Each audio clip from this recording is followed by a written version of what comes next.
Hello বন্ধুরা, আজ আমি করব মালাই কাতল আর মাছের কাতলের মাথা দিয়ে আর তেল দিয়ে করব চচ্চড়ি।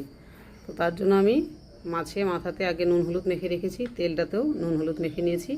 এখানে চচ্চড়ির জন্য সবজি টবজি কেটে নিয়েছি। এবার বাকি রান্নাটাতে চলে যাচ্ছি। প্রথমে মাছগুলোকে ভেজে নেব। ওই যে আমার মাছগুলো ভাজা হয়ে গেছে, দেখে নাও। এবারে আমি মাছ ভাজা তেলের মধ্যেই ফোড়নে দিচ্ছি কিছুটা কালো জিরে আর রাঁধুনি। প্রথমে আমি চচ্চড়িটা করে নেব, তাই এটা ফোড়ন দিয়ে দিলাম। এবার ফোড়নের মধ্যেই দিয়ে দিলাম মাছের তেলটা। দেখো কতটা তেল উঠে এসছে, প্রচুর তেল হয়েছে।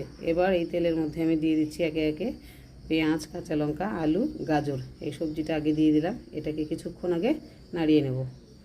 নাড়িয়ে নেওয়ার পরে আমি এর সাথে আরও কিছুটা সবজি দিয়ে দিচ্ছি কিছুটা বেগুন আর ধুদুল।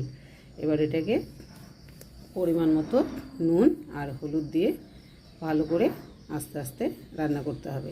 এতটা তেল আছে, এতে আর কোনো জল ঠল কিছুই দেওয়া হবে না।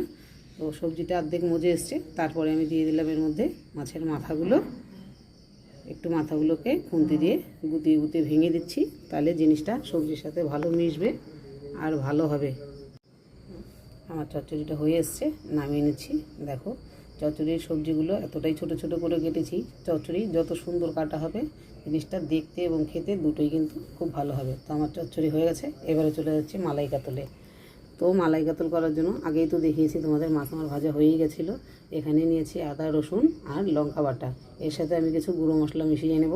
দিয়ে দিচ্ছি লঙ্কার গুঁড়ো, হলুদ গুঁড়ো, দিয়ে দিচ্ছি ধনে গুঁড়ো আর দেব জিরে গুঁড়ো। এটাকে আমি আগে একসাথে মিশিয়ে নিচ্ছি। তোমরা দেখো কিভাবে করছি। তো এবার কড়াতে তেল গরম হতে দিয়ে দিচ্ছি।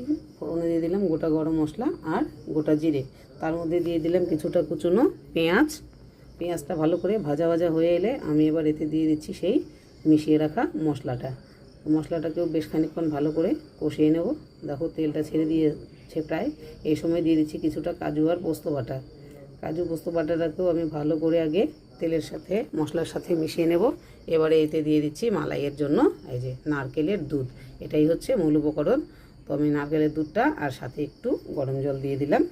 এবার এটার মধ্যে দিয়ে দিলাম কিছুটা লবণ।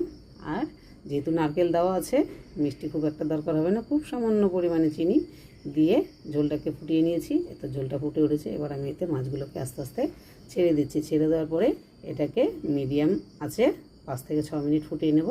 তারপরে দিয়ে দিয়েছি কয়েকটা কাঁচা লঙ্কা, দিলাম খানিকটা গরম মশলা আর একটু ঘি। ব্যাস, আমার মালাই কাতল পুরো রেডি। খুব সহজে, খুব সুস্বাদু রান্না। তোমরা এভাবে করে খেয়ে দেখবে, আমাকে জানাবে কেমন হয়েছে। দেখেই বুঝতে পারছো লুকটা কতটা টেস্টি হয়েছে।